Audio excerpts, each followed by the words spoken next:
Welcome to this Thursday night edition of Sports Central. I'm Kevin Cuenca. In just a bit, we'll tell you how Kobe Bryant plans on helping one of the Lakers' young stars, plus a 7-time Pro Bowler is charged with felonies after a fight.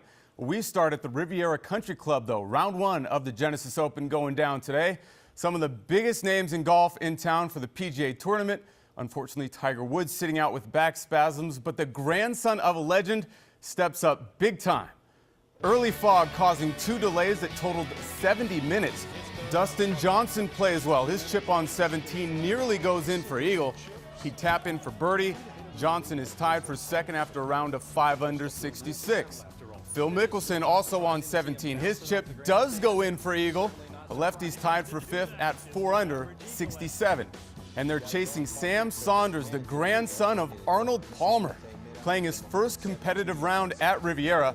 On 5, Saunders sticks the green, leads to an easy birdie. He's the leader at 7 under 64. The afternoon wasn't kind for some of the top players in the world. Number 1 ranked Jason Day on the 4th hole. Tee shot on the par 3 is a long way from the cup.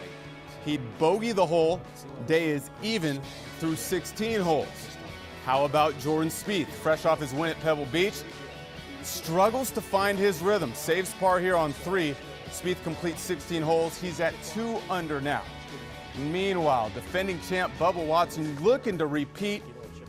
Looks like he hit a meatball covered in my Nani's marinara sauce. He'd bogey here, finishes at 3 over through 16 holes. 4 felonies and a misdemeanor. That's what Jets defensive back Darrelle Revis is charged with after a fight in Pittsburgh Sunday. Police report states 2 men were knocked out after one of them started recording Revis with a cell phone. Revis allegedly took that phone and tried to delete the footage before throwing it in the street. This is where it all went down in South Pittsburgh. According to Revis's lawyer, an arrest warrant is expected within days, despite his claims that Revis was assaulted by a group of 5 people. Revis is a 7-time Pro Bowler who'd make $13 million if the Jets keep him this season. Here's his lawyer. He's never been in trouble. And to the Lakers, 37% shooting from the field, out-rebounded by 24, and a 36-point loss. Those are not alternative facts from last night's game against the Suns. And Phoenix has the worst record in the Western Conference. The Lakers just a half game better at 19-39. The Laker fans are tired of it, including Kobe Bryant. He texted Brandon Ingram last night, according to Bleacher Report. The text said, quote, "What up, youngin'? It's Kobe. Hit me up," end quote.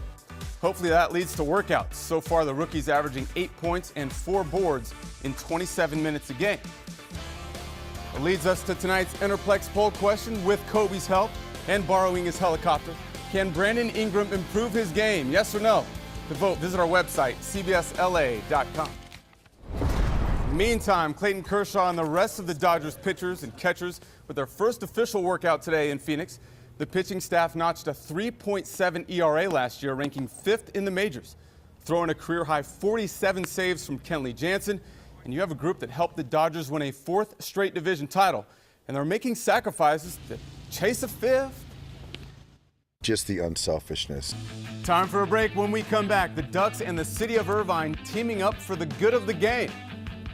Plus, more reaction from Riviera as the first round of the Genesis Open is in the books. Our second chapter is just ahead. Welcome back. The Anaheim Ducks breaking ground on the Great Park Ice and Sports Complex in Irvine today. Set to open in 2018 and will be the largest facility in California. The Ducks hope to expand the growth of hockey in SoCal and other ice sports as well. Adrian Kempe, if you're not familiar with that name, the Kings hope you will be soon. Their former first-round pick making his NHL debut tonight against the Arizona Coyotes. The Kings back on the ice after their bye week. They fall behind 2-0 early, but midway through the third, Tanner Pearson puts home the rebound. His 17th goal of the season cuts the deficit in half. But just over a minute later, Brendan Perlini gets behind the defense, beats Peter Budaj for his 2nd goal of the game. Arizona's up 3-1 after Dustin Brown scores to make it 3-2. Kings on the power play, but it's Jordan Martinook scoring the shorthanded goal. That seals it. Kings lose 5-3. Coming up, former Dodger Greg Maddux is still hard to hit and even harder to recognize. Find out how he fooled the reigning National League MVP in more ways than one. Stick around. In a career that includes 2 stints with the Dodgers, Greg Maddux earned 8 All-Star nods and a spot in the Hall of Fame. Now he's 50 years old, but as you're about to see, he can still sling it. Maddox disguising himself to prank the reigning National League MVP, Chris Bryant.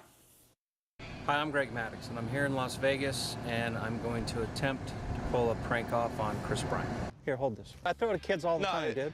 You've actually thrown. I throw it to my Little League team. Well, I mean, back in the day. He'll be okay. Yeah, we'll give him a try. It's all right, let's see. Just don't hit me. Actually, not too bad, actually. Thank you. Strike. Hey. Strike. Curveballs. Chris, you signed that to Greg Maddox? Right after that, Bryant asked Maddox if he still wants the autographed bat. Maddox was like, nah. Great stuff from those two, and that is all we have tonight. Really appreciate you hanging out with us. Have a good one. We'll see you tomorrow night.